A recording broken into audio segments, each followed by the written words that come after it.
de nuestro Congreso Internacional de Jurisprudencia, a continuación presenciaremos la siguiente mesa de trabajo, titulada La interacción de la jurisprudencia a nivel federal y local.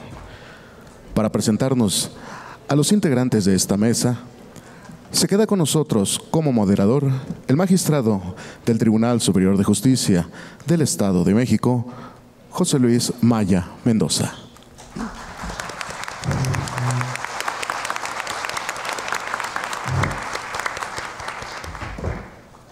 Bien, muy buenas tardes tengan todos y todas. Sean nuevamente bienvenidos y bienvenidas a estos trabajos tan relevantes en torno a un tema que a todos nos interesa, que es justamente el tema de la jurisprudencia.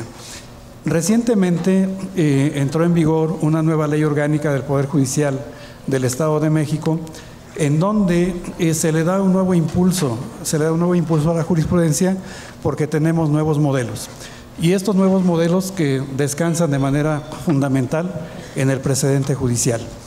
Esto nos ha permitido, o nos permite este nuevo modelo, al menos en el Estado de México, tener dos herramientas muy valiosas. Por una parte, la jurisprudencia que van creando nuestros propios tribunales, que nos van a permitir, de alguna forma, trabajar de una manera más homogénea. Esto es, tratar de unificar criterios, que bueno, pues eso es un reclamo reiterado de la sociedad. En consecuencia, bueno, pues tenemos ahora esta forma en donde jueces, juezas, magistrados, magistradas, pues trabajan con esta nueva herramienta que permite, como ya lo dije, unificar esos criterios, y esto nos da también o nos conduce a una seguridad jurídica. Pero además de ello, pues tenemos este fenómeno de coexistencia entre jurisprudencia a nivel local y la jurisprudencia a nivel federal, lo que nos permite sin duda tener una mayor amplitud en ese tema. Y justamente el tema que nos interesa o que nos trae el día de hoy es la interacción de la jurisprudencia a nivel federal y a nivel local. Y bueno, pues de acuerdo con las ponencias, pues trataremos de discernir o de visualizar algunos puntos que históricamente han sido de discusión, como aquel si realmente es de utilidad para un tribunal local emitir jurisprudencia, tomando en consideración que nos vamos a encontrar frente a la jurisprudencia federal, que de acuerdo con la ley de amparo, pues nos es obligatoria. Bien, ese es nuestro tema y nos acompañan distinguidos y distinguidas ponentes. Si me lo permiten, voy a leer un extracto curricular, de cada uno de ellos. En primer lugar, nos acompaña la magistrada María Emilia Molina de la Puente. Ella es magistrada del 7º Tribunal Colegiado en materia civil del primer circuito del Poder Judicial de la Federación. Es presidenta de la Asociación Mexicana de Juzgadoras, Asociación Civil, directora regional de Igualdad de Género en el primer circuito de la Asociación Nacional de Magistrados de Circuito y Jueces de Distrito del Poder Judicial de la Federación, y asociada fundadora y vicecoordinadora académica del capítulo México de la International Association of Women Judges. Es licenciada en Derecho por la Universidad Panamericana, Campus Guadalajara, maestra en Derecho con orientación corporativa por la Universidad de Guadalajara y en Derechos Humanos y Democracia por la Facultad Latinoamericana de Ciencias Sociales y doctora en Derecho Judicial por el Instituto de Ciencias Jurídicas de Nayarit. Un fuerte aplauso, por favor.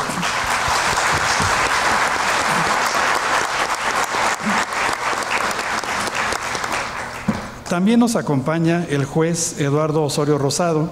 Ha colaborado durante 22 años en el Poder Judicial de la Federación, se ha desempeñado como oficial administrativo y secretario de Tribunal Colegiado de Circuito en órganos jurisdiccionales en Mérida, Yucatán, Coatzacoalcos, Veracruz, Chiapas y Ciudad de México. Ha sido juez primero de distrito en el estado de Tabasco, juez mercantil federal y juez de distrito especializado en el sistema penal acusatorio. Como juez penal y mercantil, recibió la encomienda de abanderar el inicio de la oralidad como metodología procesal en dichas materias. Lo recibimos con un gran aplauso, por favor. Bienvenido, señor juez.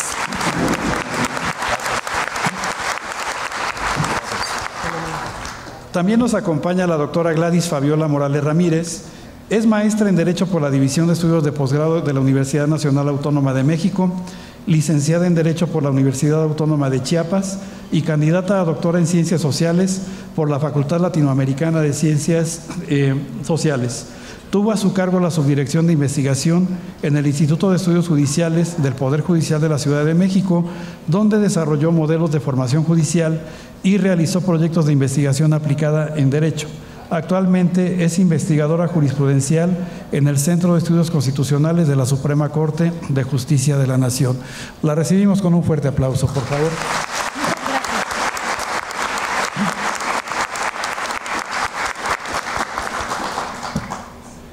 También nos acompaña el doctor Alfonso Herrera, doctor en Derecho por la Universidad Complutense de Madrid, con la calificación sobresaliente por unanimidad. Especialista en Derecho Constitucional por la División de Estudios de Posgrado de la UNAM y en Derecho Constitucional y en Ciencia Política por el Centro de Estudios Políticos y Constitucionales de Madrid. Es licenciado en Derecho por la Universidad Autónoma de Guerrero. Es investigador nacional nivel 2 del Sistema Nacional de Investigadores del CONACYT, con efectos a partir del 1 de enero de 2024. Es profesor de la Maestría en Derecho Procesal Constitucional de la Universidad Panamericana. Fue analista de doctrina en el Tribunal Constitucional de España. Ha trabajado por casi 15 años en el Poder Judicial de la Federación, en el cual, entre otros, ha ocupado los cargos de secretario de Estudio y Cuenta de la Suprema Corte de Justicia de la Nación, secretario técnico de la Presidencia en el Consejo de la Judicatura Federal, secretario de Estudio y Cuenta en la Sala Superior y la Sala Especializada del Tribunal Electoral del Poder Judicial de la Federación. También fue titular de la Unidad para Procedimientos Especiales sancionadores de esta sala. Se desempeñó como profesor investigador 1 y actualmente es jefe de la unidad académica de la Escuela Judicial en el Tribunal Electoral del Poder Judicial de la Federación. Un fuerte aplauso, por favor. Bienvenido.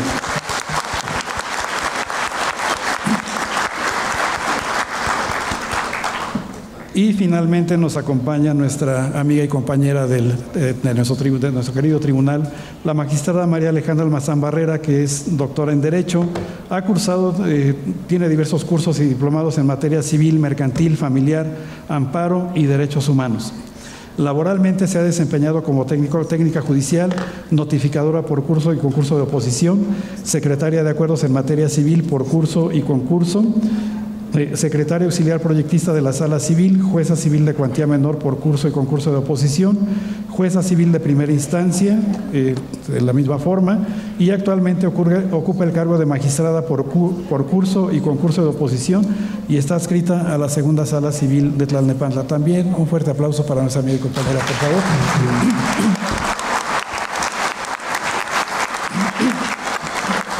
Bien, muchas gracias. Les comento rápidamente la dinámica de estos trabajos. Se va a dar intervención de manera ordenada a cada uno y cada una de quienes nos acompañan aquí en el panel. Se va a dar un lapso de 15 minutos, aproximadamente, un poco más o menos, para una exposición, y dado lo numeroso de esta mesa de trabajo, será únicamente a una ronda. Se les van a distribuir papeletas también para que, si tienen alguna pregunta, pues la puedan dirigir hacia alguno de los ponentes que nos acompañan el día de hoy. Y bueno, pues en la parte final leeremos, dependiendo también del tiempo, 3 o 4 de esas preguntas para que sean contestadas. Bien, y sin más, salvo que haya algún punto de aclaración un poco más adelante, en primer lugar, dejamos en uso de la voz a la magistrada María Alejandra Almazán Barrera para que nos dé cuenta con su exposición. Adelante, magistrada, por favor. Muchas gracias, magistrado José Luis. Saludo a todas y a todos los integrantes de este presidium. Es un honor para mí compartirlo con ustedes y es un honor estar nuevamente aquí en nuestra escuela judicial. Agradezco mucho al presidente de nuestro tribunal el que podamos colaborar para continuar la formación de jóvenes, de académicas, de académicos, de juristas, de gente que está dentro del mundo jurisdiccional. Es para mí un verdadero privilegio poder compartir esta mesa y poder colaborar en algo con la formación que todos y todas requerimos para desempeñar de mejor manera la función que hacemos día a día. En esta ocasión, bueno, estamos hablando de algo que está implícito, creo, en todos los temas que se están exponiendo en este congreso, que es esa interacción innegable que existe entre jurisprudencia federal y local. Y cuando me expusieron este tema, que me encantó que me pudieran hacer el favor de invitar, de inmediato me vino a la mente a ver de qué podemos hablar de jurisprudencia federal y local y de esa interacción, pues de esa eterna y férrea lucha, parece ser esa eterna discusión que no parece tener fin, de lucha entre centralismo y federalismo, ¿no? Nuestro país ha pasado por ambos regímenes, ha sido federal, ha sido luego central con las 7 leyes, regresamos a un federalismo, hoy somos una república federal. ¿Realmente se vive ese federalismo? Y en materia judicial, ¿lo vivimos? Parece que no. La verdad es que está solamente en los libros, sobre todo en los estados, en las entidades como en nuestro país, como lo es nuestro Estado de México, en donde existen mecanismos de constitucionalidad local, pues tampoco se toca, ¿no? Entonces, en los que no existen estos mecanismos, pues menos aún. Es a lo mejor hasta tabú hablar de ello, ¿no? Este centralismo judicial, entonces, la verdad es que está arraigado, lo traemos en nuestro ADN, sobre todo a las personas juzgadoras. Yo quiero hablar de mi caso particular. He desempeñado el cargo de juzgadora por varios años y la verdad es que yo, desde que existían los libros, los tomos con el semanario judicial y luego los famosísimos discos IUS, discos ópticos que eran maravillosos porque uno lo metía y salía todo. Lo malo era cuando salían nuevas épocas y ya no estaba uno actualizado, y había que ir corriendo a comprar el IUS con el vendedor de afuera, ¿no? Pero era maravilloso y era la forma en la que nosotros teníamos acceso. Pero yo nunca buscaba la jurisprudencia de mi estado. Siempre buscaba, y ni venía. Siempre estaba la jurisprudencia federal. Y es la que buscábamos y la acomodábamos y lo seguimos haciendo. La verdad es que yo tampoco a la fecha me acuso, nunca busco la jurisprudencia local y tenemos ya los mecanismos para que exista. Ha sido árida su producción antes de nuestra reforma a la ley orgánica, sí, no ha sido vasta, pero existían. Sin embargo, no los buscábamos, ¿no? Incluso adaptamos criterios de otros circuitos con la fórmula mágica, parecen ser las palabras mágicas de por analogía, lo invoco, ¿no? Por analogía y en lo conducente. ¿No? La palabra mágica que nos hace aplicable todo a todos nuestros casos, aunque no sean de nuestro circuito.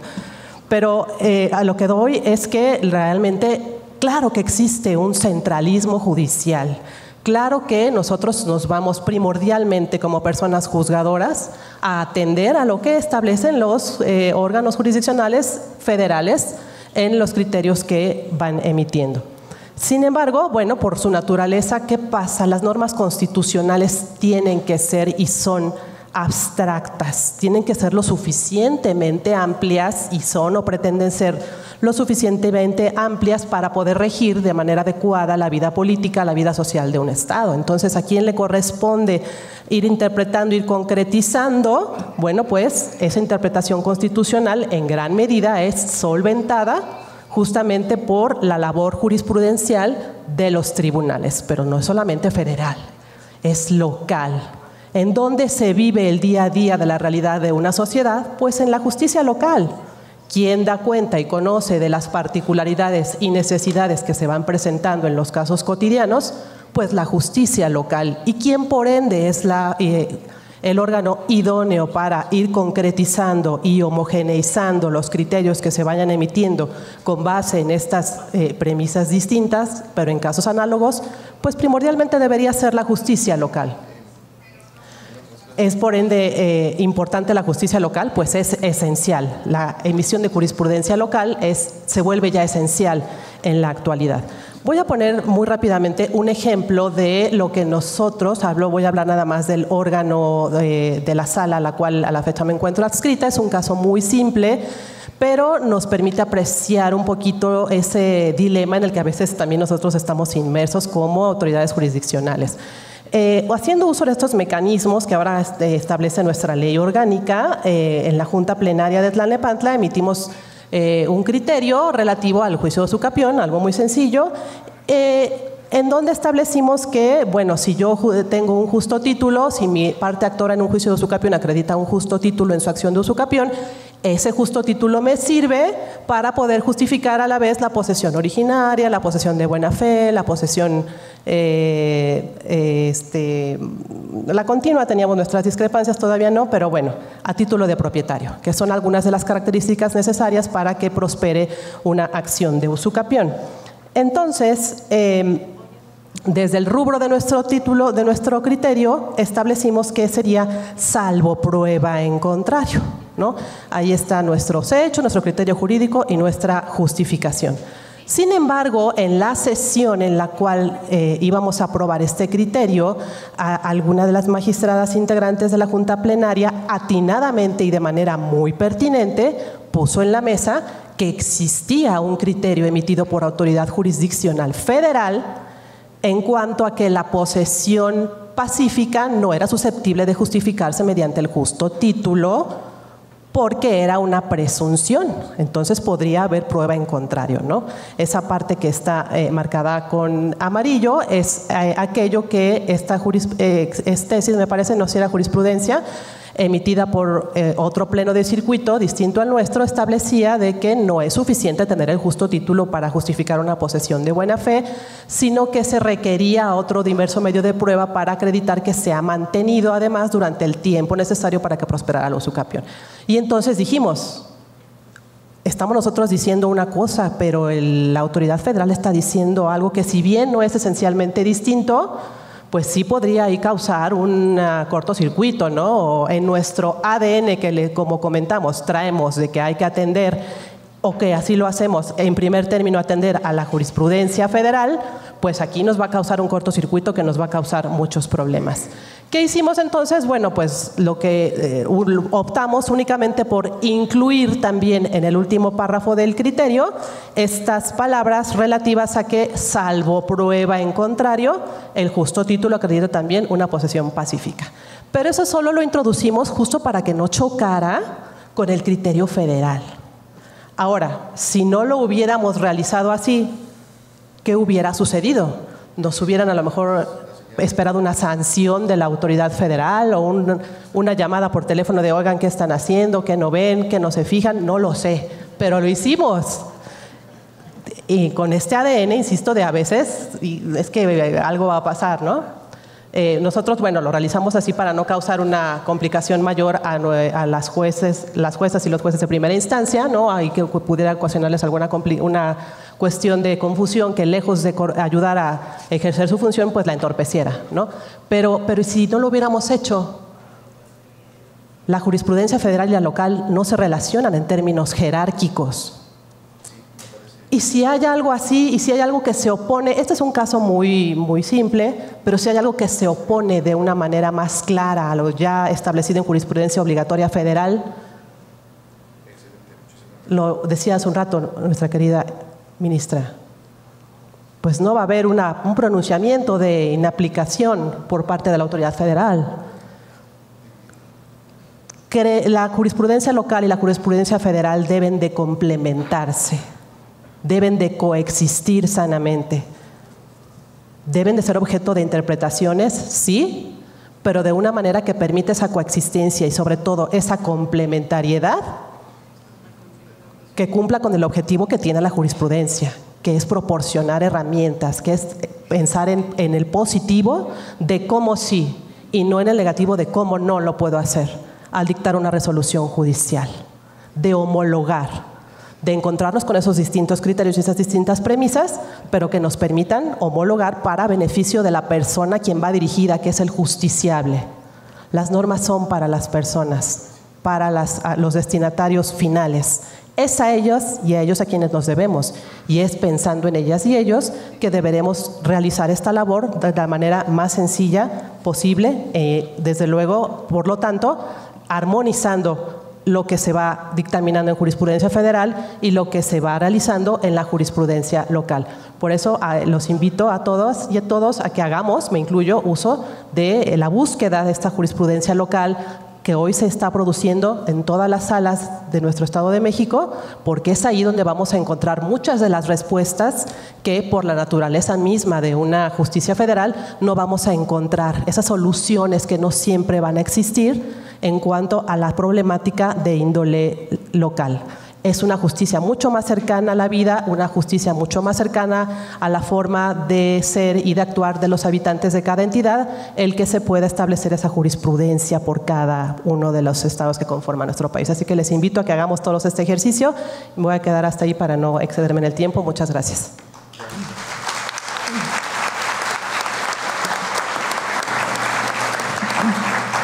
Bien, muchas gracias, querida magistrada. Como puntos a destacar, creo que sí es importante, ya mencionaba que uno de los matices más importantes de la jurisprudencia a nivel local es que nos permite homologar esos criterios, pero ciertamente también me parece que, aunque sea en una pequeña medida, pues abona para el fortalecimiento del federalismo, la soberanía local. Creo que si comenzamos, como bien nos dice nuestra querida magistrada, a explorar un poco más en la jurisprudencia local, pues seguramente vamos a encontrar valiosas herramientas para resolver los problemas que se presentan de manera cotidiana. Muchas gracias por su participación. Bien, a continuación escuchamos a la magistrada María Emilia Molina de la Puente para que nos dé cuenta con su intervención. Si es tan amable, por favor, magistrada, adelante. Gracias, no sé si se escucha, ¿verdad? Gracias. Buenas tardes a todas y a todos. Agradezco su presencia aquí, agradezco la invitación desde la Presidencia del Poder Judicial del Estado de México y a mi muy querido doctor Ricardo Sepúlveda, que haré un paréntesis fuera de protocolo. Él es el culpable de que yo me haya enamorado de la carrera de Derecho y sigo enamoradísima de la carrera de Derecho gracias a mi maestro de Derecho Constitucional. Así es que muchas gracias. Celebro además… Sí.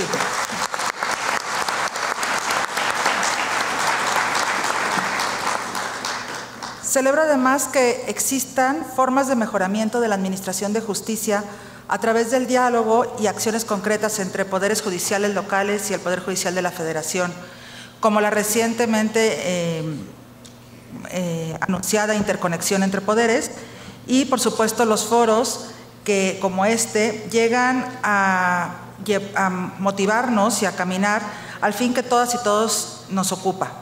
La impartición de justicia de manera rápida, profesional, con excelencia y honestidad. Yo quisiera comenzar recordando que nuestra función jurisdiccional de todas y todas las personas juzgadoras tiene dos grandes áreas desde mi perspectiva.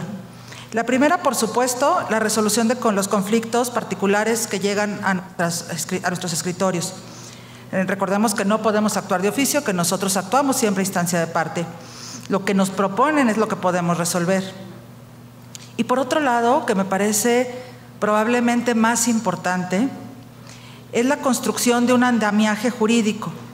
Un andamiaje jurídico que vamos haciendo con nuestras propias resoluciones, con nuestros propios criterios, y que van cambiando, y muestras tenemos muchas, la cultura jurídica y también la cultura social. Hoy por hoy hay muchas cosas que todavía en los años 90 nos parecían normales y que hoy rechazamos toda la sociedad. Y eso ha ocurrido a través de sentencias importantísimas en muchos ámbitos, pero de sentencias además donde aquí tenemos a una de las autoras de varias de ellas.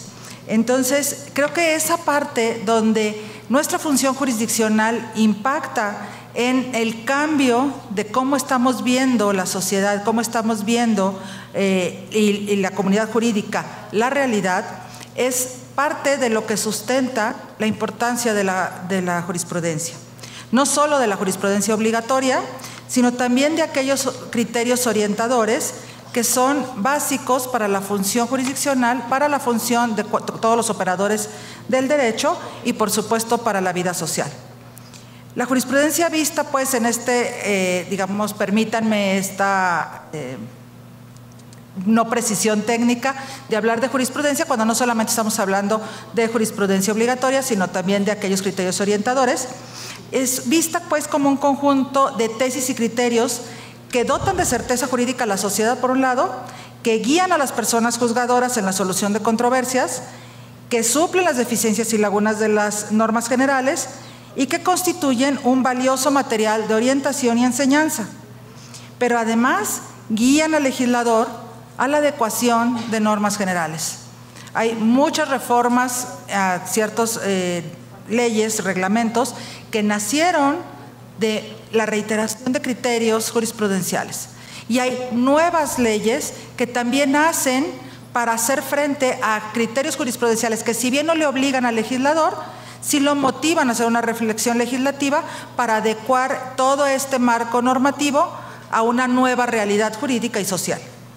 Entonces, esta visión de la jurisprudencia creo que es la que nos convoca en este Congreso y la que nos obliga a platicar de cómo hay diferentes jerarquías, por decirlo de alguna forma, de la jurisprudencia, pero que no deben ser contradictorias entre sí. Podríamos hablar primero de un gran tema de jurisprudencia, que es la jurisprudencia de la Corte Interamericana de Derechos Humanos. Esa jurisprudencia, por los tratados internacionales suscritos por México, es obligatoria para todas las personas juzgadoras. Visto de una manera muy simplista, pues si ya existe ese tratado, ya existe la jurisprudencia de la Corte Interamericana, ¿para qué queremos más jurisprudencia? Entonces, si esa es la regla, pues ya entonces ya no hagamos jurisprudencia a nadie más, porque pues ya está la de la Corte Interamericana, a ver si algún día resuelven todos los temas que nos importan, y si no, cada quien que siga haciendo lo que quiera. Entonces, digamos, ese primer gran bloque es importantísimo tenerlo en cuenta, por supuesto, pero no es suficiente. A nivel federal, entonces, tenemos también la jurisprudencia de la Suprema Corte de Justicia de la Nación, funcionando en pleno y salas. No voy acá a dar clases de jurisprudencia porque además que miedo, pero sí es un tema de quién está obligado jerárquicamente a ciertas jurisprudencias. ¿A quién obliga la jurisprudencia del Pleno de la Corte? ¿A quién obliga la jurisprudencia de las salas? Después ahora de los recientemente creados de los plenos regionales, que obligan a las regiones, dividen al país en 2 regiones, y que tenemos criterios ya obligatorios por contradicción de los plenos regionales, y luego, por supuesto, las jurisprudencias de los tribunales colegiados de circuito. Y entonces, si ya tenemos tantas jurisprudencias, ¿para qué hablamos también de jurisprudencia local? Pero creo, insisto, que esta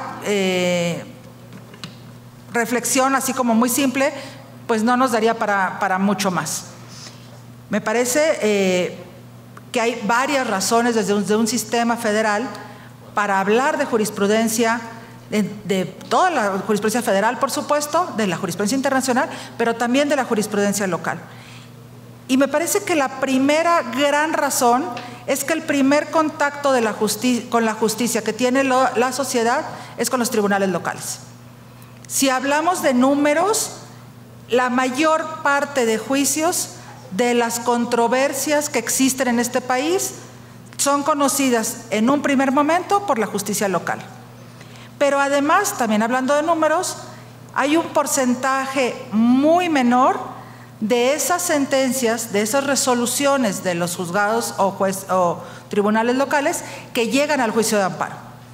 Entonces, la mayoría de la administración de justicia está en sede local, y está además así por una razón real que lo acaba de decir la magistrada muy bien, porque en sede local, además del federalismo, en sede local se conoce la realidad local.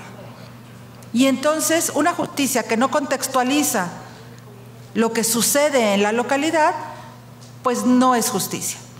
No podríamos estar hablando de una solución pareja, por decirlo, que pudiera aplicar igual a los indígenas de la Sierra Lacandona, de la Selva Lacandona, y a los de la Sierra Tarahumara.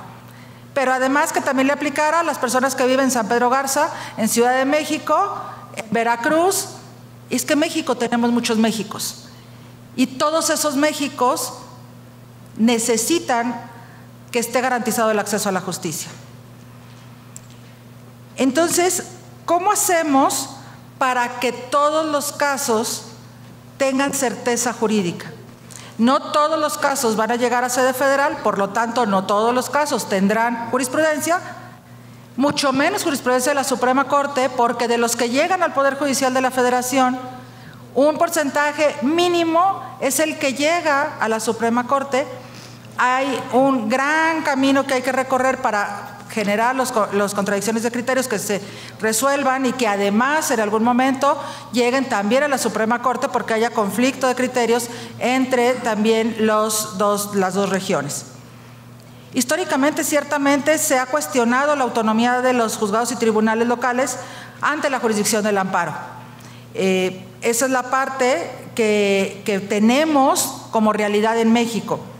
Pero México ya no es un México de caudillos y caciques. México ya no es el México de 1917 y de hecho la Constitución tampoco. Ha tenido tantas reformas que ya tampoco responde a lo mismo. El pluralismo político y el ejercicio democrático nos obliga a revertir tendencias.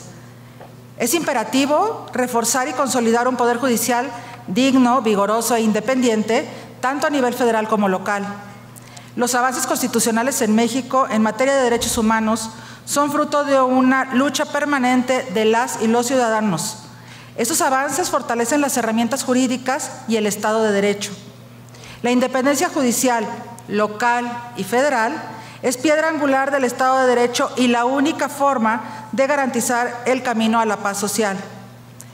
Si queremos tener una sociedad como a la que aspiramos, debemos tener una deferencia entre poderes, debemos tener una deferencia entre juzgadores, que no significa, por supuesto, no respetar los criterios obligatorios. Al igual que en el Poder Judicial de la Federación, debemos respetar los criterios obligatorios de los órganos superiores, para estos efectos de los plenos regionales o de la Suprema Corte y de la Corte Interamericana.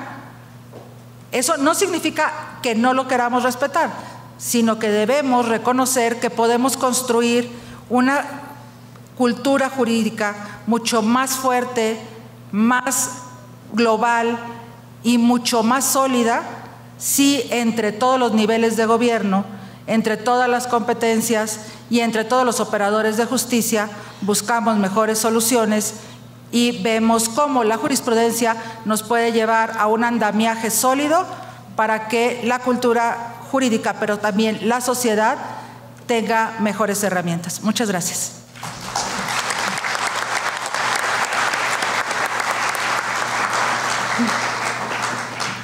Muchas gracias, estimada magistrada.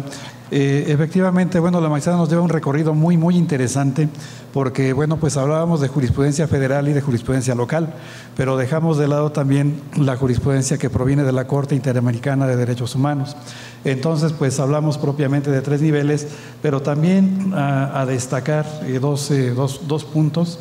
El primero de ellos, bueno, nos hace la magistrada una muy breve referencia, al menos una pequeña pincelada del amparo judicial, de los casos locales que llegan al juicio de amparo. Y bueno, pues eso nos lleva un poquito tal vez a interesarnos por el surgimiento del amparo judicial con el amparo Vega precisamente.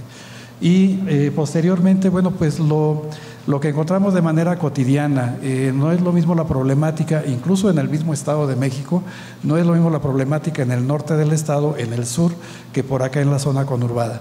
Entonces, creo que son puntos muy importantes y esto me lleva también a pensar que la jurisprudencia en sí misma no riñe, sino que se puede complementar en algunos puntos especiales. Muchas gracias, estimada magistrada. A continuación, dejamos en uso de la voz al juez Eduardo Osorio Rosado. Adelante, por favor, señor juez. Muchas gracias. Hola a todos, muy buena tarde.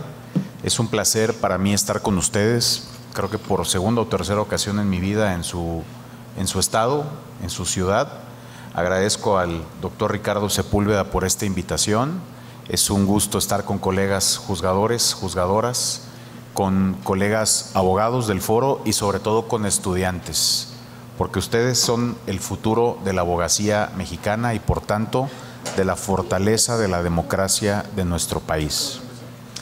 Es un honor además estar dando una conferencia o platicando sobre algo ante una señora ministra de la Corte que todos quienes ya la conocen darán cuenta de que además de que tiene una mente brillante y una argumentación impecable, todavía es mayor su sencillez y su calidad humana. Así que esa es enorme, señora ministra.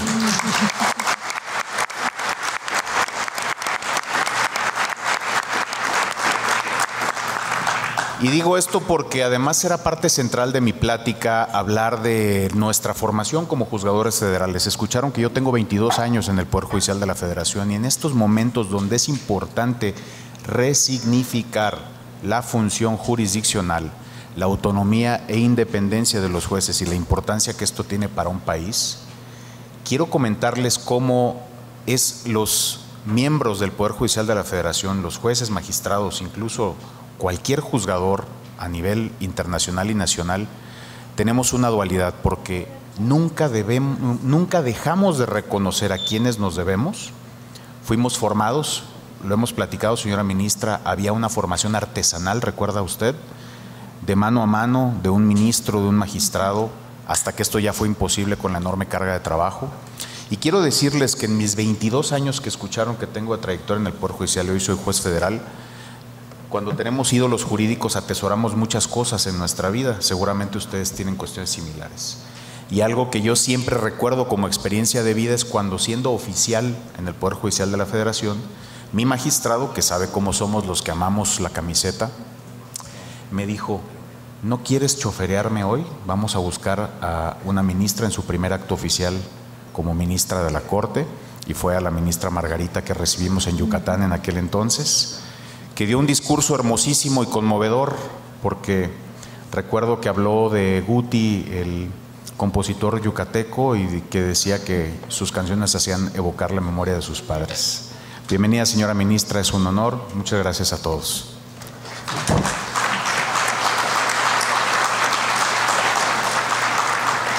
Mi intención el día de hoy es platicar con ustedes, no para darles información, sino para sembrar en ustedes una inquietud y dejar una reflexión. Y si logro que esta inquietud les persiga mucho tiempo y reflexionen durante mucho tiempo, habré cumplido mi cometido. Con las consecuencias, doctor Sepúlveda, que esto conlleve, las asumo. Quiero para esto tocar algunas cosas que dejaré como piezas de un rompecabezas para que después unamos. Y les podrá parecer atípico, pero tiene sentido. Hay algunos pasajes bíblicos que recordamos.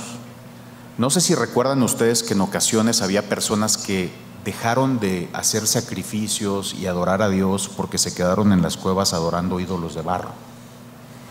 Y esto provocó el enojo de Dios, y dice la Biblia que en el Éxodo 20,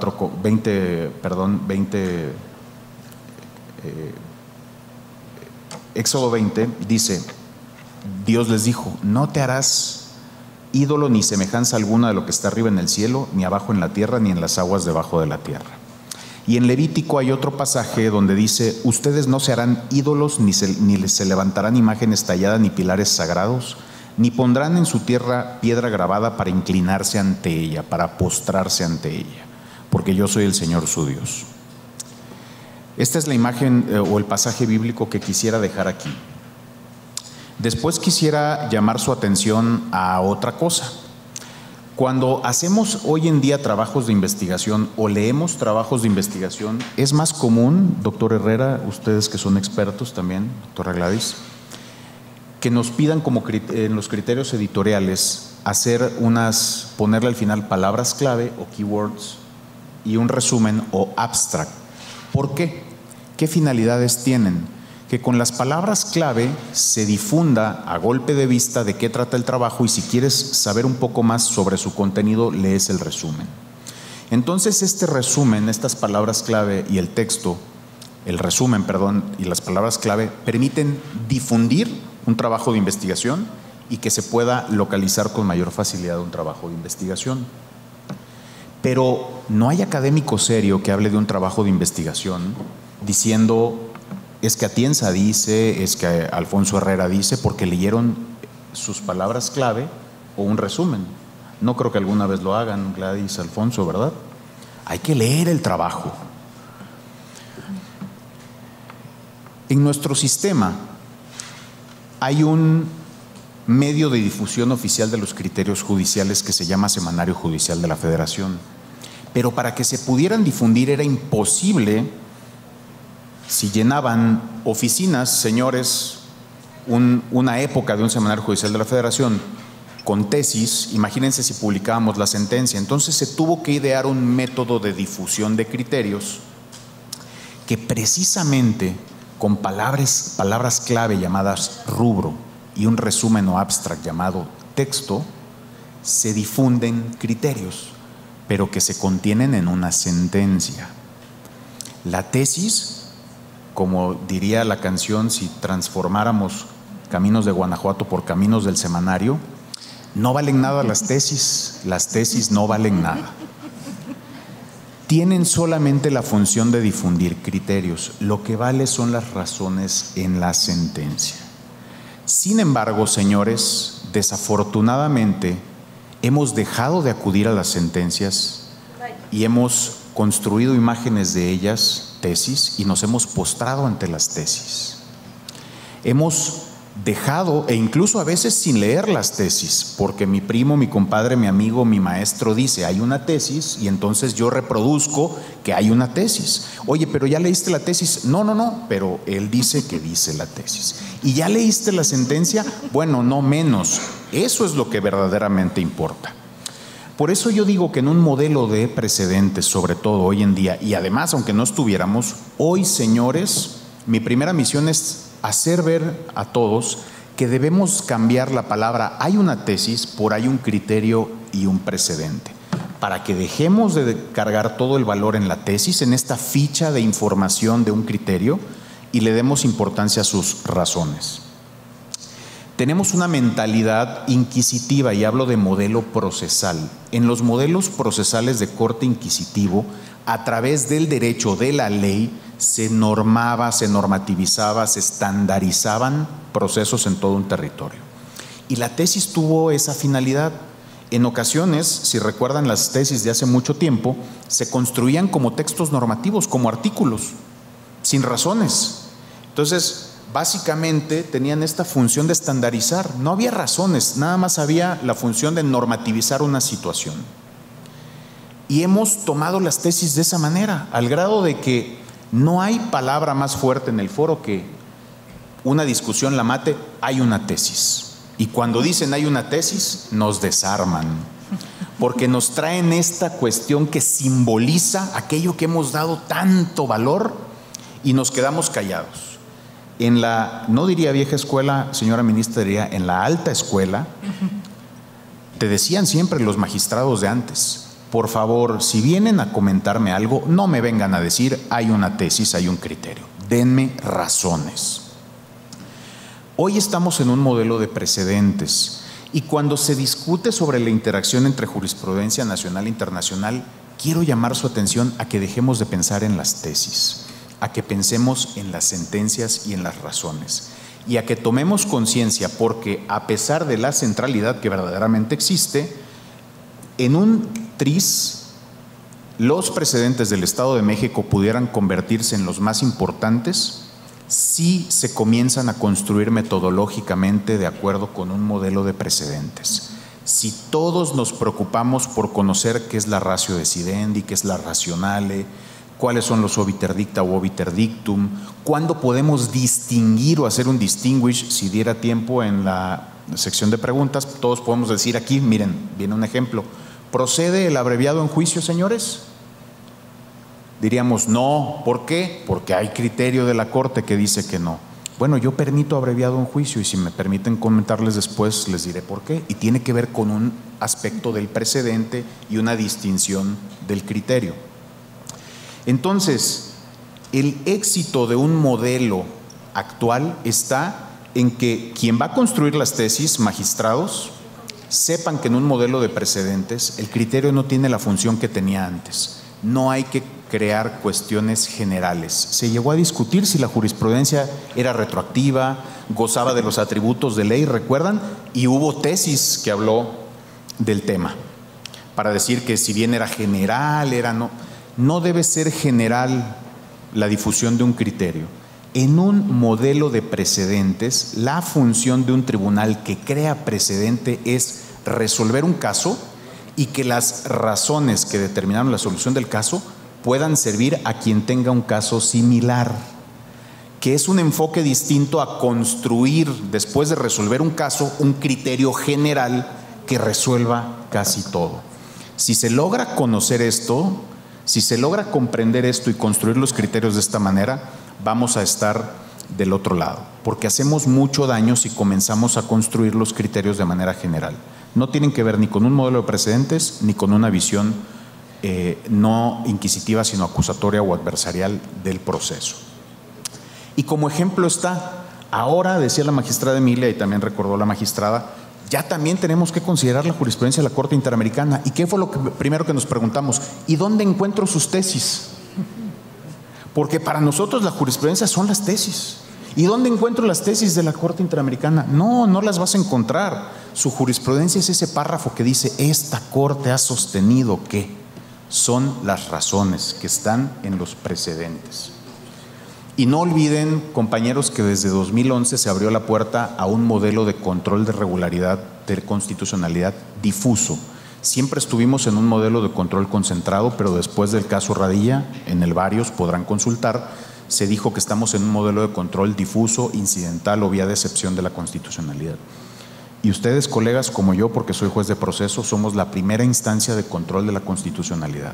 Cuando hablamos del amparo, hoy que se discute que si debe resolverse en tantos días, que está lleno el amparo está lleno porque nosotros, primero por la prohibición que hubo, dejamos de realizar la función de control de constitucionalidad. Pero hoy debemos hacerla, porque solo si la asumimos y comenzamos a que estos estudios se comiencen a hacer, no solo desde la legalidad, sino desde la constitucionalidad, se comenzarán a construir precedentes desde las primeras instancias procesales que aborden aspectos ya no solo de legalidad, sino de constitucionalidad, donde se aborden metodologías, test de proporcionalidad, escrutinio, ponderación, principio pro persona, etcétera, las que se utilizan. Entonces, estamos ante un reto importante, ante un nuevo paradigma, pero de nadie más que de nosotros corresponde que este sistema funcione con mucho éxito. Y para esto se requiere un reacomodo de cultura, de pensamiento, de inercias y de intuiciones. Si en esto puedo yo colaborar en algo, cuenten conmigo. Muchas gracias.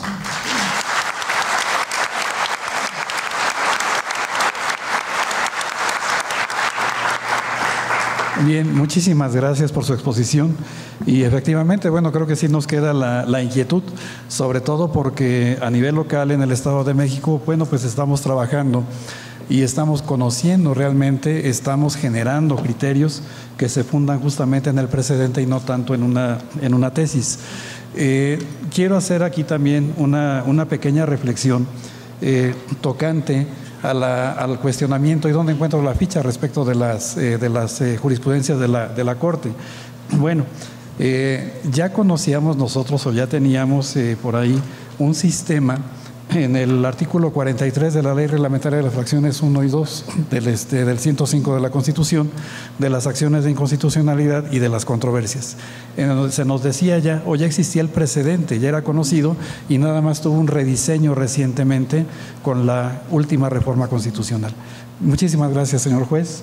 Y a continuación dejamos en uso de la voz a la doctora Gladys Fabiola Morales Ramírez. Por favor, si es tan gentil.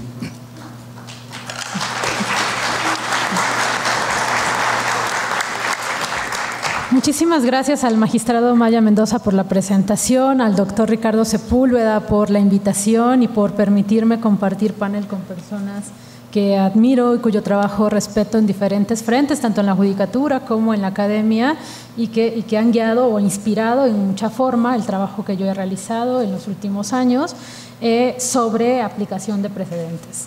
Y por supuesto a ustedes por ponernos atención. Sé que son jornadas largas, entonces tratamos de hacerlo lo más entretenido posible para que no se nos duerma.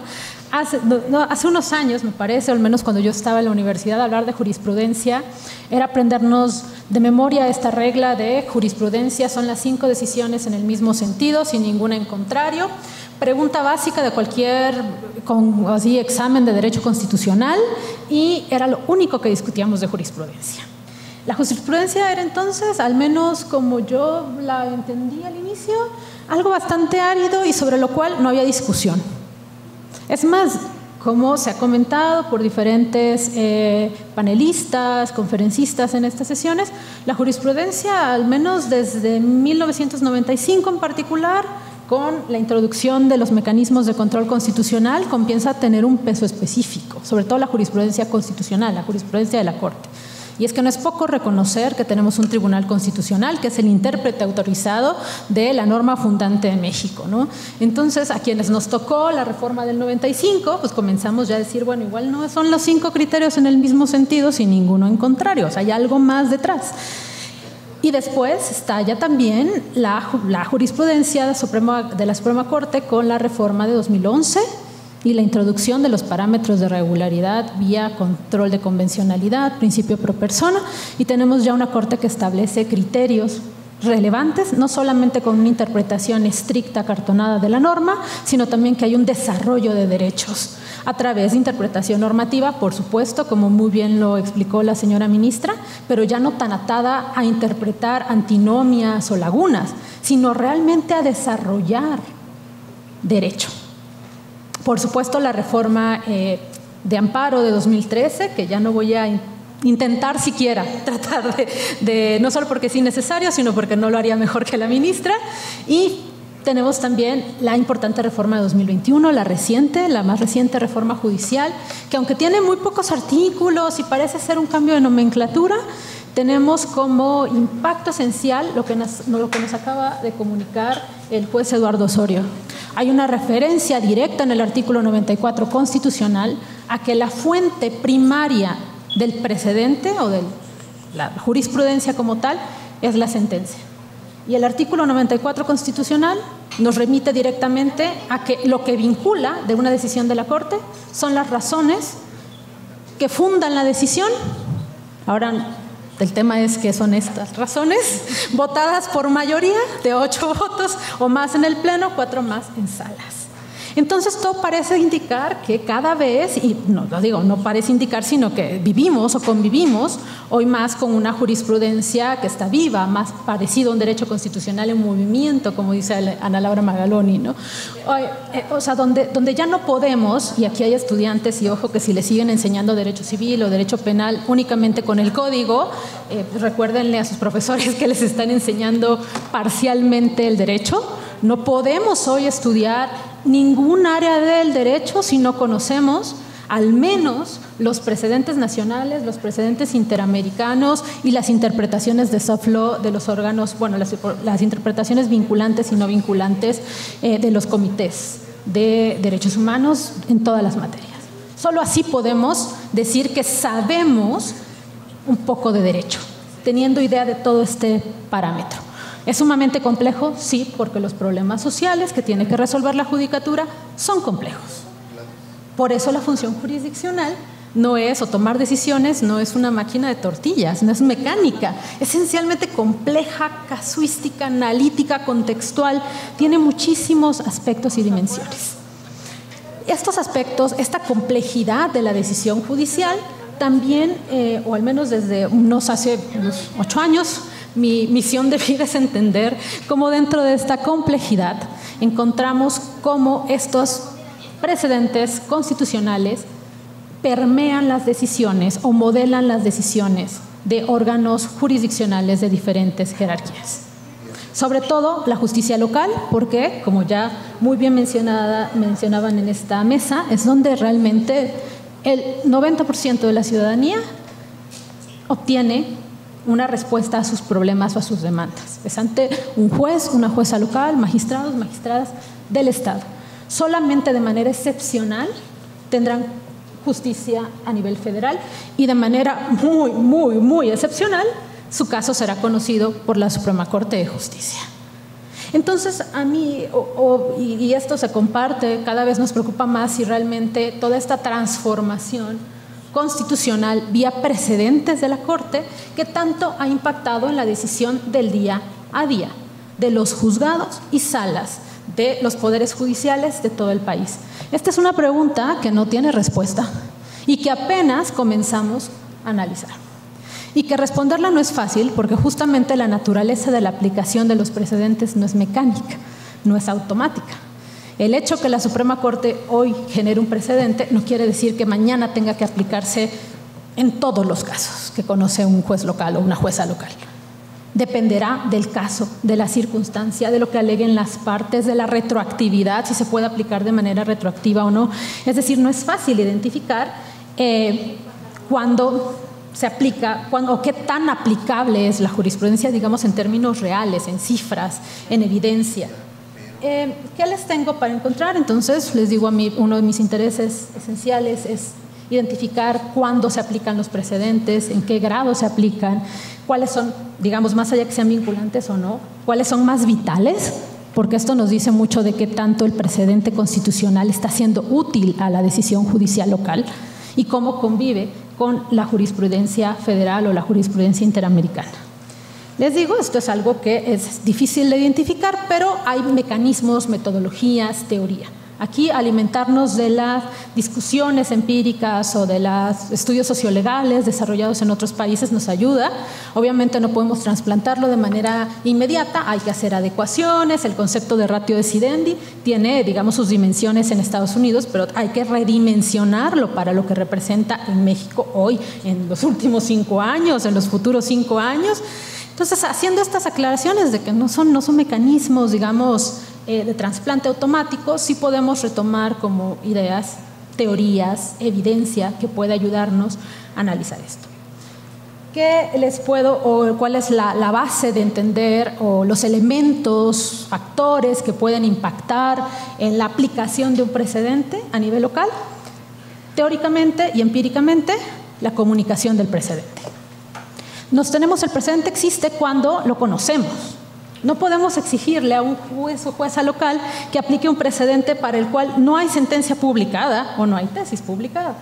Que ojo, como decía el juez Osorio, hoy tenemos tesis, pero las tesis se publican cuando a juicio del órgano jurisdiccional que dicta esa sentencia es un criterio relevante.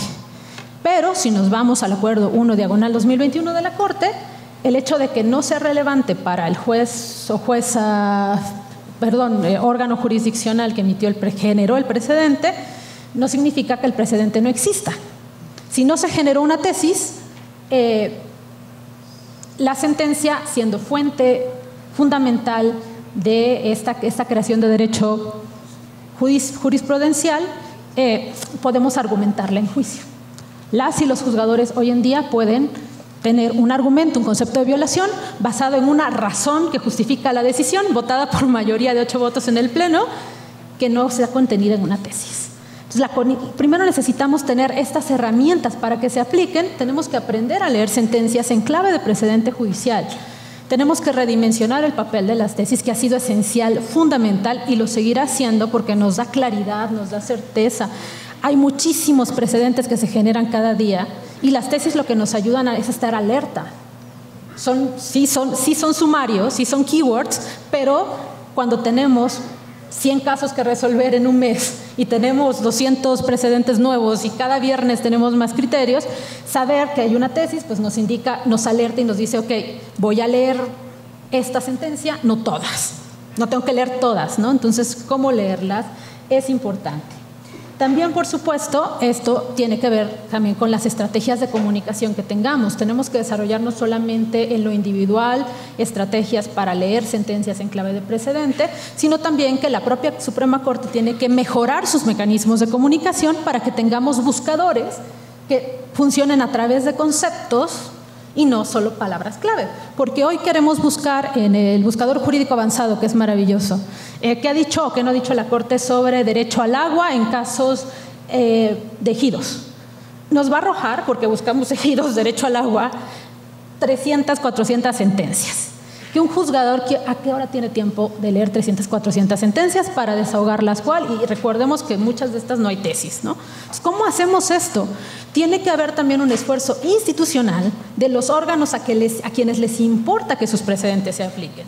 Porque la Corte no solamente genera los precedentes para mostrar qué maravillosos criterios crea, ¿no? O sea, genera sus precedentes para que a nivel nacional, seas quien seas, tengas acceso a la mejor justicia posible. Entonces también tiene que haber un rediseño institucional. Y por supuesto, los mismos poderes judiciales locales es muy importante que también acompañen mecanismos de rediseño institucional que se amolden no solamente con la generación o difusión de sus precedentes locales, que responden a problemas locales, sino también que todo el diseño institucional del Poder Judicial, que son muy diversos, cada Poder Judicial es un mundo, y esto es maravilloso porque el federalismo tiene sus ventajas y que abre la puerta a la innovación institucional, a la innovación jurisdiccional, pero también tiene que haber siempre, me parece, una deferencia en el régimen federal a estar atentos. Y no puede, me parece a mí, un juez o jueza depositarse la responsabilidad de conocer los precedentes en lo individual del juez o jueza.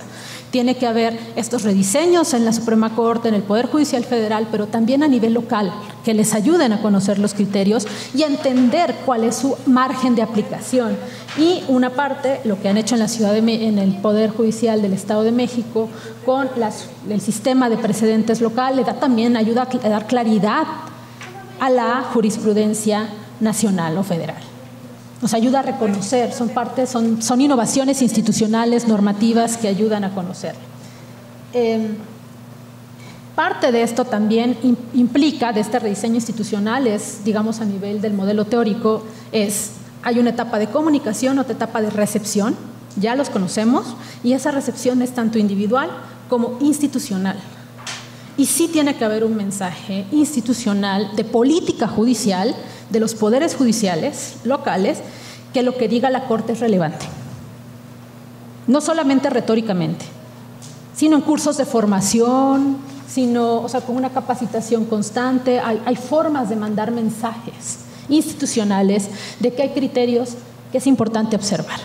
Que esto no significa, de nuevo, que se van a aplicar automáticamente en todos los casos, ¿no? Pero recordar que es relevante, más allá de que te presenten un amparo, más allá de que te revoquen, es importante porque te ayuda a impartir una justicia mejor, más legítima, decía el doctor Rodolfo Vigo en la mañana.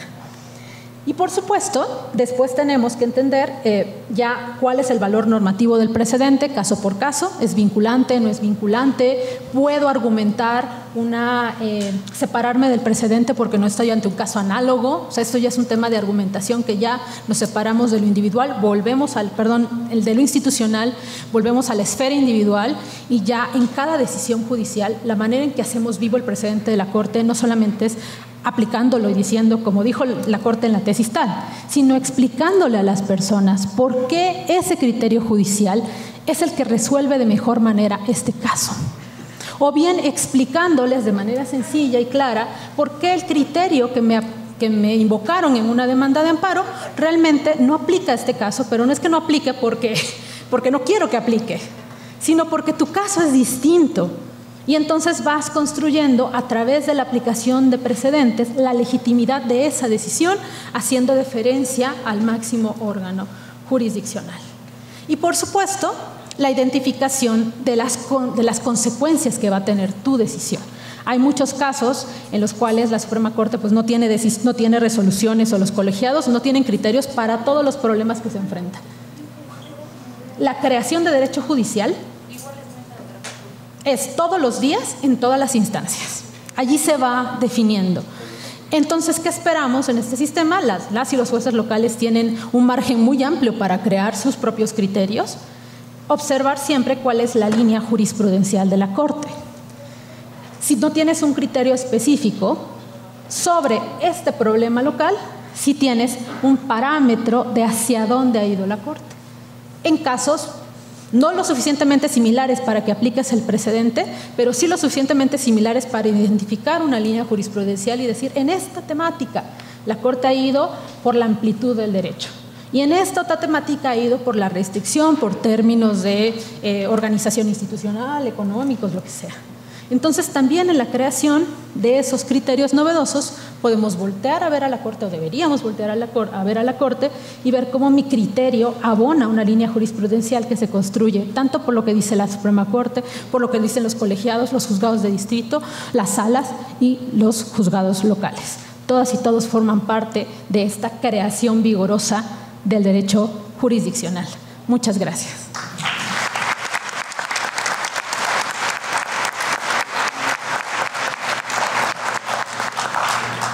Muchas gracias, estimada doctora. Y bueno, pues efectivamente, cuando comenzamos nuestros estudios de Derecho y cuando nos preguntamos qué es la jurisprudencia, pues nos dan diversos conceptos, ¿no? Nos dicen es la ciencia del derecho y luego nos llevan al terreno de que son 5 ejecutorias no interrumpidas por otra en contrario. Y bueno, pues ahí como que también es un juego de palabras. Sin embargo, esto, bueno, me lleva a pensar varias cosas. Una, que la ley de amparo nos da una forma, pero es una manera estructural de la composición de la jurisprudencia. Esto es, nos dice cómo se crea. pero no, bueno, la ley de amparo no nos da su contenido, no nos da su esencia, que esa es una cuestión diferente también. Y ahora también para destacar los comentarios de la doctora Gladys, lo que nos queda de tarea para quienes ejercemos la función jurisdiccional es desentrañar cuáles son las razones que justifican la decisión en una sentencia, que esa es la parte obligatoria para nosotros. Y tenemos que identificar cuáles son las razones que no la justifican, esos dos componentes esenciales del precedente judicial. Bien, finalmente damos paso a la intervención del doctor Alfonso Herrera. Si es tan gentil, estimado doctor, queda en uso de la palabra. Muchas gracias. Igualmente, lo primero que quiero hacer es agradecer la invitación al doctor Ricardo Sepúlveda. Un honor compartir con la magistrada Alejandra Almazán, con el juez, amigo y colega, el doctor Eduardo Osorio, la doctora Gladys Morales, la magistrada Emilia Molina. Muchas gracias por la oportunidad y el espacio.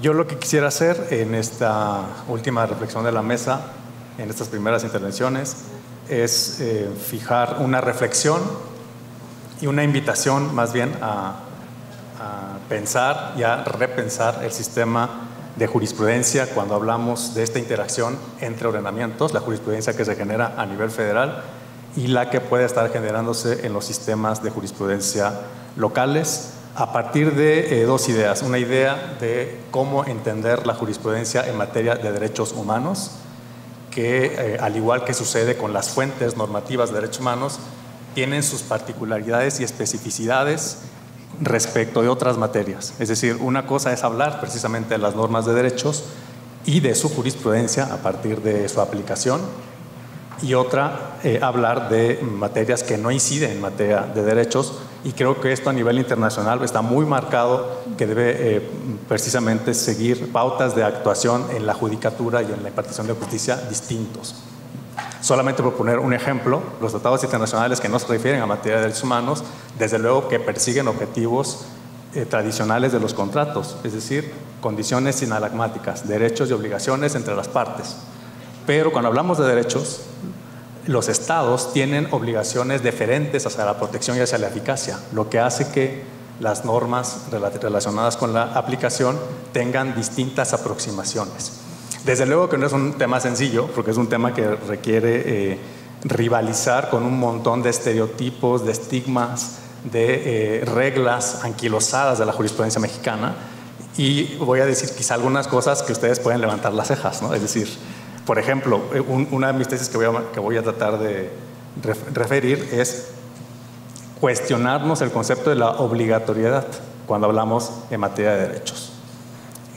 Es mucho más propicio hablar de un efecto vinculatorio o vinculante de la jurisprudencia que emiten los tribunales superiores, llámese la Suprema Corte de Justicia o llámese la Corte Interamericana, que hablar de una verdadera obligatoriedad, al menos en el sentido en el que se ha entendido en un modo clásico y como creo que se sigue entendiendo a partir de la redacción, por ejemplo, del sistema de jurisprudencia en materia de amparo. Otro punto a reflexionar es la idea del diálogo, que creo que es otro de los temas que, bueno, hemos tenido oportunidad de escribir al respecto sobre la figura, sobre la palabra y la extensión de la palabra que significa diálogo cuando hablamos de tribunales. Tampoco se trata de trivializar los conceptos, porque a veces hablar, por ejemplo, de diálogo no querría significar que simple y sencillamente los tribunales inferiores prescindan de cualquier tipo de consideración de un criterio superior. Lo que implica es, insisto, unas modulaciones en el entendimiento de las reglas del juego en materia de derechos humanos. Aquí quiero ser muy enfático cuando hablamos de esta interacción de ordenamientos. El diálogo, ahí es donde quisiera seguir mi exposición, es una metáfora. Lo que se persigue es entender que los tribunales, cuando resuelven, no pueden acudir a monólogos acerca de los criterios. Cuando hablamos de un derecho como la libertad de expresión, que es un ejemplo, me parece, explosivo en este tema, desde luego que esto no es responsabilidad en su aplicación solamente del juicio de amparo en las 2 vías y en la revisión en la Corte. Hay una norma en la Convención Americana que se refiere a la libertad de expresión casi en los términos análogos, son términos análogos a los que se refieren los artículos 6 de la Constitución, pero a partir de ahí ha se ha generado jurisprudencia por otros órganos internacionales y resulta ser que no hay jerarquización en la aplicación en México de esta materia. Con lo cual tenemos, decía el ministro Aguirre, porque lo recuerdo siempre cuando pienso en este bloque de constitucionalidad, tenemos un masacote normativo, ¿no? Él utilizaba esa palabra. Y me gusta mucho, por cierto, cómo la utilizaba. Un masacote en donde lo que tenemos que hacer es, claro, analizar cómo se va construyendo estructuralmente y de manera compleja ese parámetro para después ese parámetro utilizarlo en el caso concreto.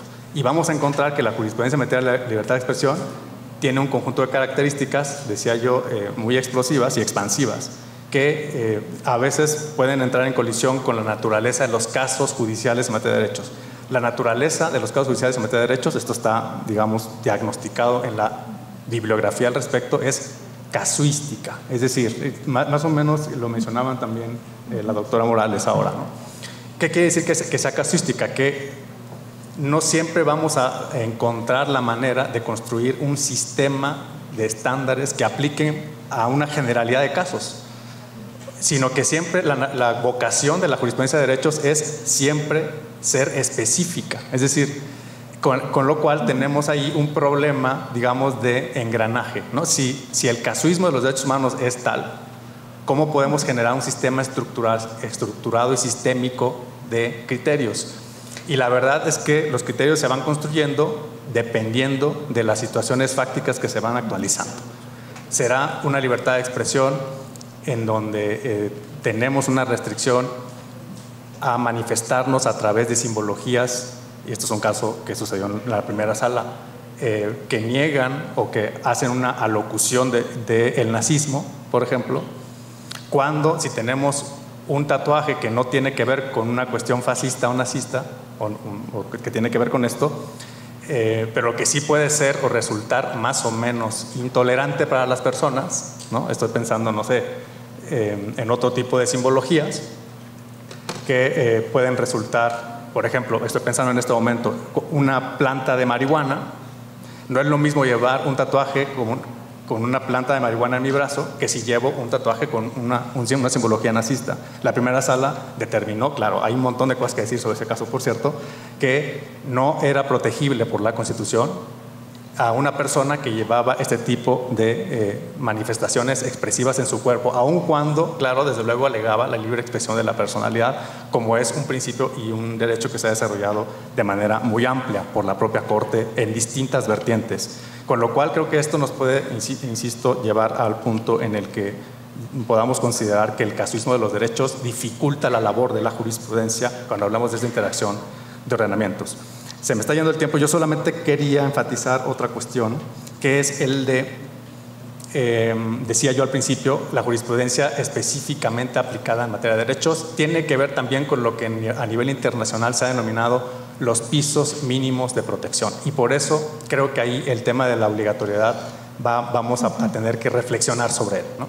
¿Qué significa? Que cuando un tribunal superior, supremo, o como le queramos llamar, terminal, como es la Corte Interamericana, se pronuncia respecto a la protección de cierto derecho y construye un estándar, eso no es un techo en la aplicación y en la interpretación del derecho. Es apenas un piso mínimo. Con lo cual, lo que pide la Corte cuando emite una sentencia a los estados es, por favor, estados parte, bueno, no les dice por favor porque es una verdadera sentencia lo que verdaderamente está emitiendo, es decir, es una orden, una medida reparatoria. Estados parte, tomen por favor ustedes en cuenta, ¿no? De todos modos está ahí la cortesía, tomen en cuenta este piso mínimo. A partir de ahí, ¿qué significa? Tú puedes construir hacia arriba, ¿no? Si yo te digo que las candidaturas independientes no son un derecho humano en la Convención, eso no significa que tú no los puedas construir y los puedas configurar, los puedas regular, los puedas encumbrar en tu Constitución. Y eso fue lo que sucedió en México. Lo que sucedió en México fue que la Corte no reconoció este derecho, estableció que no es un derecho protegible en la Convención, y la reacción de nuestro país fue impulsar un proceso de reforma a la Constitución para generar las candidaturas independientes a cargos de elección popular. Desde luego, ya luego está cómo se generó el sistema que complica las cosas. Pero por lo menos México reaccionó de esta manera. Esto es un ejemplo adecuado de cómo funciona la jurisprudencia interamericana. No obliga a que no genere el derecho humano a la candidatura independiente. Lo que me está diciendo es que no lo reconozco. Tú reconócelo de manera en que tú consideres conveniente en tu constitución y en tu ordenamiento. Pero quiero poner un ejemplo, un caso concreto que sucedió en la Corte y me honra, por cierto, que me honra que la ministra Luna esté aquí además, es un honor comentar esto, porque creo que ella participó justamente en esta discusión. Pero creo que es un buen ejemplo de cómo funciona o cómo debería funcionar insisto, diálogo, entre comillas, jurisprudencia vinculante, interlocución entre ordenamientos y entre tribunales. Y aquí no quisiera dejar fuera a los tribunales locales porque precisamente este era el sentido de la mesa, ¿no? Tribunales locales, ¿cómo podemos nosotros participar en esa construcción, reconstrucción, recreación de los criterios que tienen que ver con derechos? En ese tiempo, en la contradicción de tesis 6 de 2007, el Tribunal Electoral construyó un criterio que claramente era distinto, voy a mencionarlo así, al que había generado la Suprema Corte tanto en la primera sala como en pleno. El pleno había dicho y estableció una acción de inconstitucionalidad, además por 8 votos, que era lo relevante, es decir, bajo la consideración legal era un criterio obligatorio. El Tribunal Electoral, la Suprema Corte había determinado que las restricciones a los derechos políticos electorales establecidos en el artículo 38 no admitían matizaciones legales, y específicamente el problema era muy sencillo porque era normativo. Lo que hacía el Código Federal de Procedimientos Penales en su momento era replicar las restricciones constitucionales, con lo cual la réplica de las restricciones, dijo la Corte, no tiene ningún problema legal, ningún problema de control normativo, ¿no? Si la ley simplemente replica lo que dice la Constitución, entonces esas restricciones son restricciones constitucionales que el legislador está solamente reconociendo, por supuesto, y estableciendo en un nivel secundario. Pero el Tribunal Electoral, claro, no es legislador. Lo que es el Tribunal Electoral es un tribunal especializado, ha hecho uso de una autonomía a veces complicada y una independencia en los criterios, como es este ejemplo. Lo que había dicho el Tribunal Electoral es que en el caso en el que se actualiza el artículo 38, fracción segunda, suspensión de derechos políticos por un auto de formal prisión, depende del caso. Y en la situación que tuvo enfrente, una persona había solicitado su credencial para votar con fotografía para poder emitir su sufragio. El delito era menor, con lo cual se le concedió una libertad caucional. Y lo que dijo el tribunal es: existe un derecho a la presunción de inocencia. Este derecho a la presunción de inocencia, sí, sistémicamente debe entenderse en una interpretación compleja con las restricciones del 38. Es verdad que el auto de formal prisión dice literalmente la Constitución obliga a suspender, pero en este caso se trata de un delito que no ameritaba prisión, que por lo tanto la prisión preventiva se podía subsanar o era simple y sencillamente podía resolverse con una libertad caucional, y este señor puede votar. Esto se fue en contradicción ante la Corte, y lo que hizo la Corte, bueno, fue obviamente, como comprenderán, un debate intenso en la Corte, pero se estableció primero que la obligatoriedad de las sentencias en acción de inconstitucionalidad por 8 votos, en efecto, se debe cumplir por todos los tribunales, aunque el Tribunal Electoral no estaba explícitamente establecido en el artículo 43 de la ley, ¿no? Y en segundo lugar, la Corte admitió que el criterio más favorecedor del derecho no era su propio criterio, es decir, que su criterio era más restrictivo, y lo hizo en un momento en el que la reforma de derechos humanos todavía no entraba en vigor. Y creo que esto es sumamente relevante, por eso me gusta siempre poner este ejemplo, ¿no? Fue en mayo de 2011. Entonces, y bueno, no crean que me lo sé así, fue porque nos tocó a la ponencia, por eso lo sé. Y entonces determinó el Pleno, por una votación sí complicada, creo que fue de 7 contra 4, que el criterio del Tribunal Electoral era más protectivo. Y la Corte, ella misma reconoció que era más restrictivo. ¿Cómo fue posible eso si la propia Corte dijo que su jurisprudencia era obligatoria? Pues porque en el fondo estaba entendiendo que lo que en realidad estaba asumiendo como criterio y como figura era la vinculatoriedad de su jurisprudencia. A partir de lo que yo dije, es un piso mínimo, como lo hace la Corte Interamericana, un piso mínimo. Tú a partir de ahí tú puedes pensar, recrear, aplicar. Desde luego, no estoy diciendo que sea sencillo, porque aquí había una línea muy delgadita, es decir, la Corte no admitía restricciones. Sin embargo, el Tribunal Electoral, en el caso concreto, encontró a través de la situación fáctica la necesidad de reconstruir un criterio más protector. Y en ese sentido, la Corte se convenció que era el mejor criterio en términos de eficacia y en términos de cumplimiento de la propia Constitución y de los propios tratados internacionales. Pues yo quería dejar solamente estas ideas para que en los tribunales locales pensemos en esos términos, en esas lógicas y podamos dialogar en un sentido, y siempre entre comillas, ¿no? No significa que no cumplamos la jurisprudencia, significa que conversemos con ella y encontremos las mejores maneras de proteger los derechos humanos. Muchas gracias.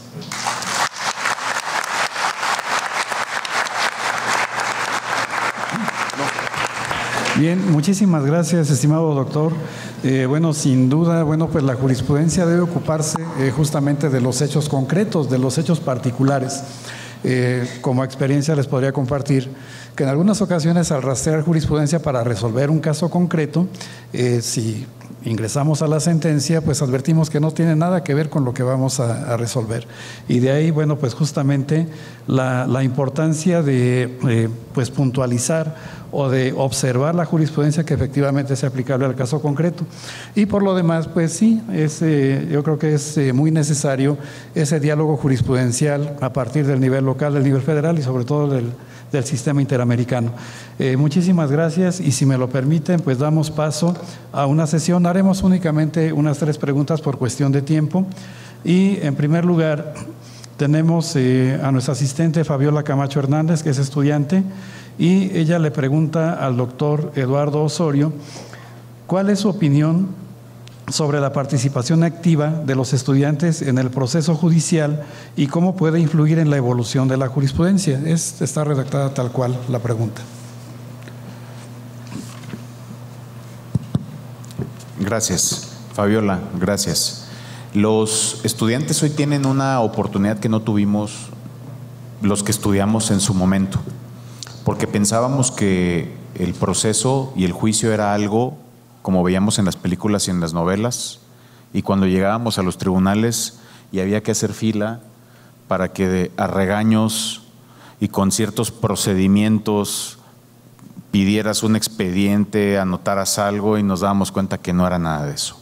Hoy ustedes tienen la enorme oportunidad de que la justicia mercantil es oral, de que la justicia, creo que familiar en el Estado de México es oral, aunque todavía no conforme al Código Nacional de Procedimientos Civiles y Familiares, muchos estados tienen oralidad, tienen ustedes. Lo laboral es oral, lo penal es oral y las audiencias son públicas. Y públicas, colegas, porque aquí vienen reminiscencias nuestras, entramos los jueces y cerramos la puerta y si empezó audiencia, uy, los de seguridad, ¿a qué audiencia va? No, el juez tal se molesta mucho si entran a sus audiencias. Si ya cerró la puerta, ya no puede entrar. Y si entra, no puede salir. Para empezar, nuestras puertas no están hechas como en Estados Unidos, que tienen un vidrio. En Estados Unidos tú vas por un pasillo cuando hemos ido a ejercicios y vas viendo por las ventanitas cuál audiencia te interesa y te metes a esa. Y si no te interesa, te sales y te vas a la otra. Esa es la publicidad y la posibilidad de que entremos. Pero nos hemos olvidado que la publicidad conlleva también hacer saber qué audiencias se van a llevar en la semana. No hay mucho mecanismo de difusión de decir, en este tribunal se van a llevar estas audiencias esta semana. En Foro Federal solamente la reforma penal lo tiene y las otras justicias no. Entonces, la participación de ustedes, señores, yo lo haría, qué mejor, ¿no?, que irme a sentar en mis ratos libres a las audiencias y sobre todo en penal que hasta son a deshoras y tener la mejor escuela. Escuchar a muchos fiscales intervenir, a muchos defensores y asesores jurídicos intervenir y a muchos jueces resolver. Y la función que tienen ustedes, porque los jueces preguntamos, siempre decimos al auxiliar, ¿quién está en el público? ¿Verdad? Y nos dicen, son estudiantes. Ah, perfecto. A veces hasta, no por lucirnos, pero sí con algún efecto didáctico, sí explicamos 2 o 3 cosas más cuando sabemos que hay un estudiante. Y además la función del público no es solamente enterarse de lo que está pasando, sino hay un control del público del trabajo jurisdiccional, de procuración de justicia, de asesoría jurídica. Entonces, su participación es muy importante para su formación y para el trabajo de la justicia. Y sobre todo hoy en día, jóvenes, donde lo que pasa en las salas se está sabiendo por mecanismos de difusión que no necesariamente dicen lo que verdaderamente pasó en las salas. Hay quien se está apoderando del discurso del trabajo jurisdiccional, porque los jueces aprendimos a que nuestras sentencias, nuestras resoluciones hablan de nosotros, pero también hemos entendido ahora que no tenemos mecanismos eficientes de comunicación de nuestras decisiones y alguien más está aprovechando ese espacio para apoderarse y decir, miren, nunca se dice el trabajo de un fiscal provocó esto, el trabajo de la policía siempre es el juez, la jueza, el magistrado, la magistrada. ¿Y saben qué? No hay problema, asumimos el costo, esa es nuestra función. Que se haga y se seguirá haciendo, nunca nos va a temblar ni la mano ni la voz por hacer nuestro trabajo con estas críticas, es parte de.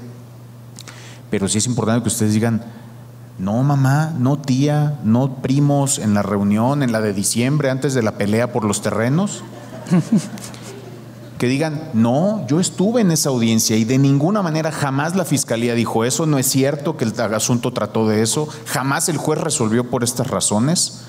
Háganlo, acudan a las salas, nuestras salas están vacías, acudan a ellas. Gracias.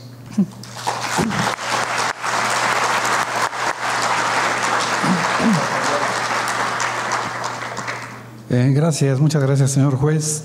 Tenemos una pregunta para la magistrada María Alejandra Almazán Barrera por parte de Elías Martínez Velázquez. Él pregunta, de acuerdo con el contexto de su intervención, ¿quién o quiénes se encargarían de homologar la jurisprudencia? Muchas gracias. Pues menudo trabajo el homologar los criterios. Atenderé únicamente a la tesis, a la jurisprudencia que hace un rato ponía como ejemplo. Es la 2.005.403. Jamás va a ser una tarea que ojalá algún día vivamos todavía en este mundo para poder verla, pero lo que sí podemos hacer es ir construyendo límites, es ir delineando. ¿Cómo lo podemos hacer y a quienes corresponde? Creo yo que en primer lugar, justo mediante los precedentes, atendiendo como autoridades jurisdiccionales y como personas usuarias, como litigantes, a las razones que en cada sentencia se van dando y que por ende nos permiten apreciar, ok, lo que aquí resolvieron, las razones que usaron, pueden ser aplicables a este otro caso. Y entonces yo como autoridad jurisdiccional lo voy a traer como razones, no como tesis, como razones, como ya nos decía el señor juez. Esa sería una parte y nos correspondería a nosotros como autoridades y a personas, a los litigantes. Justamente también creo yo que los plenos de circuito, tratándose de la federación, y aquí en nuestro Estado de México las juntas plenarias tienen justamente esa labor.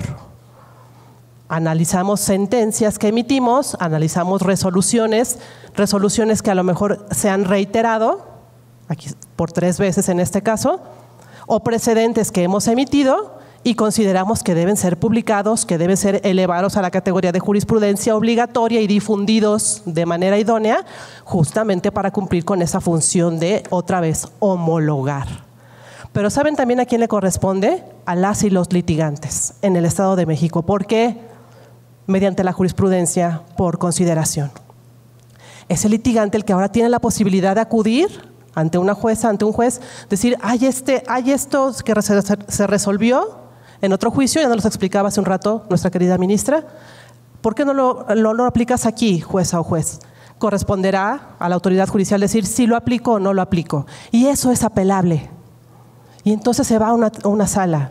Y la sala dirá, estuvo bien que no lo aplicaras o estuvo mal. Y entonces se va creando también esta homologación. Totalmente no se va a poder hacer, es casi imposible, pero sí tenemos ya los mecanismos para que lo podamos empezar a hacer. Usémoslo, autoridades, pero también los litigantes. Muchas gracias.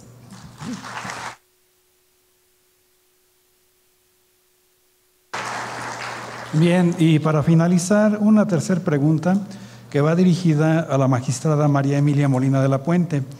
Y nos pregunta Javier Barrera Olmos, ¿qué opinión, es que no le entiendo aquí a la letra, de la Sí, a causa de los partidos. ¿Qué opina de la importancia de la jurisprudencia local a causa de los políticos, gasto público y desgaste de recursos?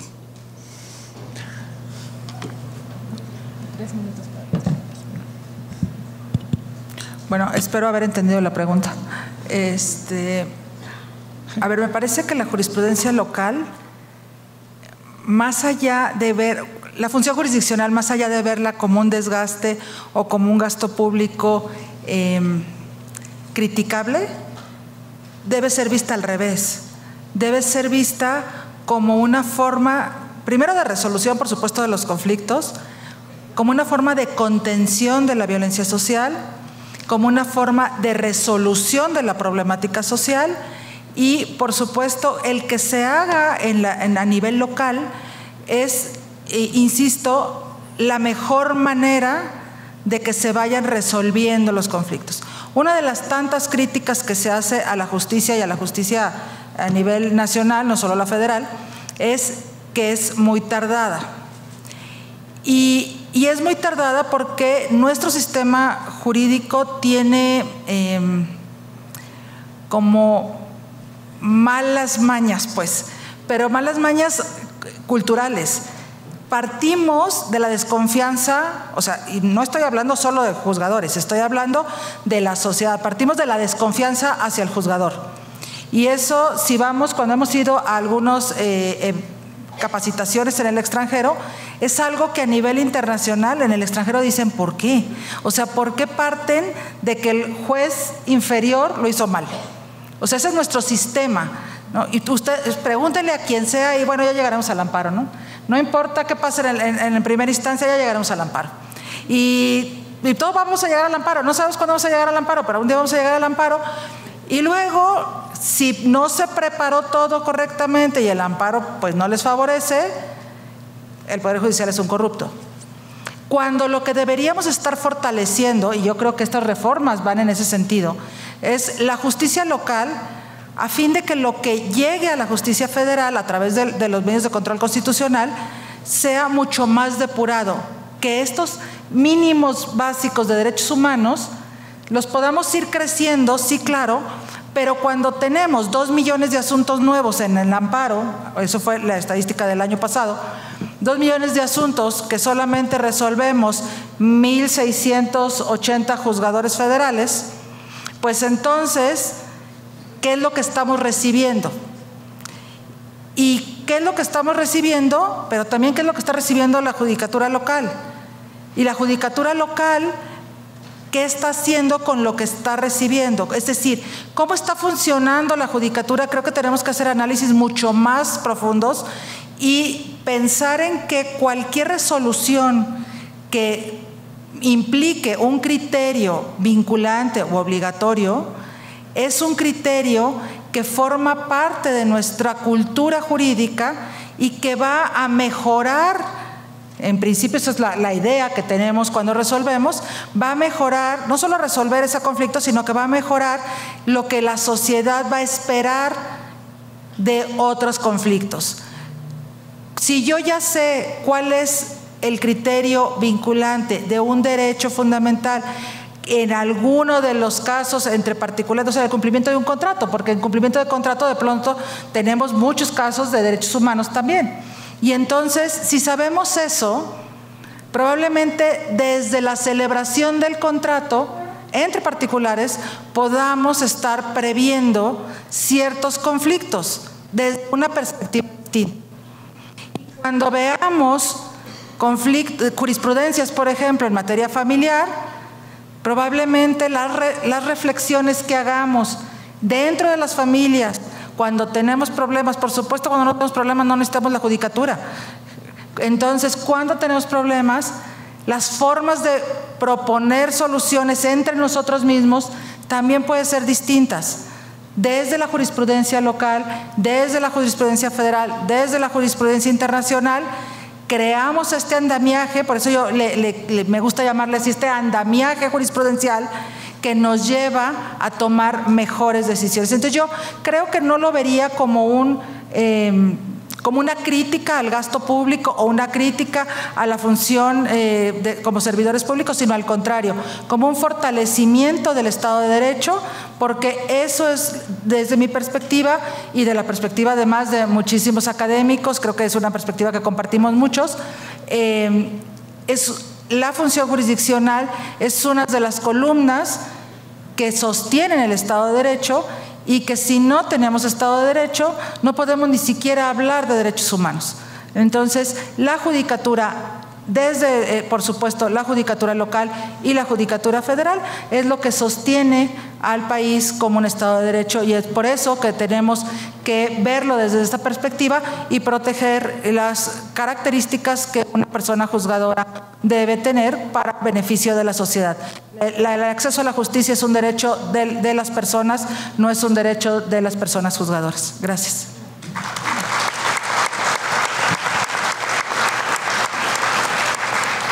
Solo antes de que intervenga el moderador, adelante, ni un minuto. Adelante. Que cuando menos en el Estado de México no se escuche nunca por una juzgadora, juzgador o magistrado, eso aleguen en el amparo Milik.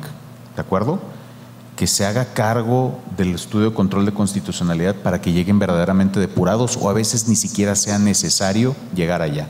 Queremos leer también control de regularidad constitucional en nuestra justicia local. Es necesario. Gracias. Gracias, muchas gracias. Bien, y bueno, pues para cerrar estos trabajos únicamente, bueno, pues comentar que para mí ha sido un privilegio moderar esta mesa. Muchísimas gracias. Señora ministra, muchísimas gracias por su presencia. La verdad es que nos engalana y nos dio una conferencia maravillosa. Muchísimas gracias. Y por lo demás, estimados compañeros, compañeras, magistrados, magistradas, jueces, juezas, estudiantes que nos acompañaron, mil gracias por su atención. Es cuanto. Buena tarde.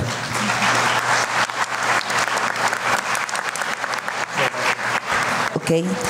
Excelente mesa de trabajo. Muchas gracias a todos ustedes. Y vamos a pedirles, si son tan amables, de pasar al frente de la curul, por favor, para que se lleve a cabo la entrega de reconocimientos y de agradecimiento. Le vamos a pedir, si es tan amable, al magistrado José Luis Maya Mendoza haga entrega de los reconocimientos que ofrece el Poder Judicial del Estado de México a la doctora Alejandra Almazán Barrera. Le damos un fuerte aplauso, por favor.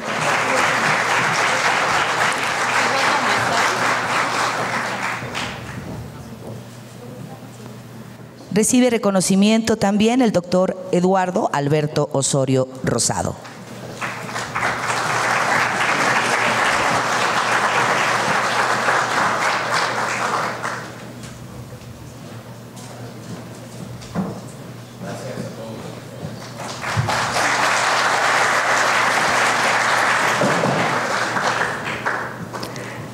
La doctora Gladys Fabiola Morales Ramírez recibe su reconocimiento también.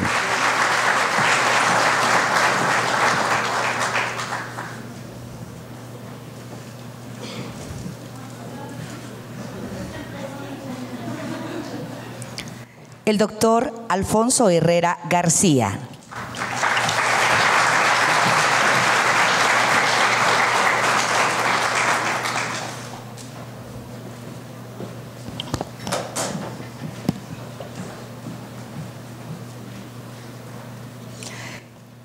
La doctora María Emilia Molina de la Puente.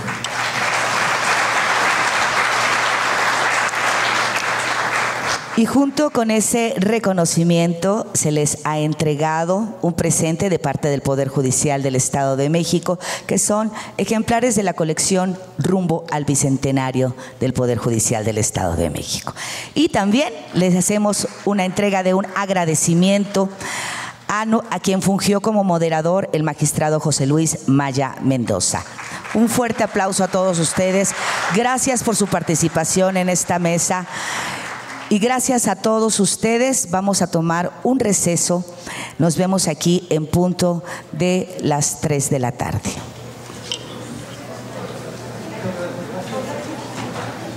Les recordamos que después del receso, la ponencia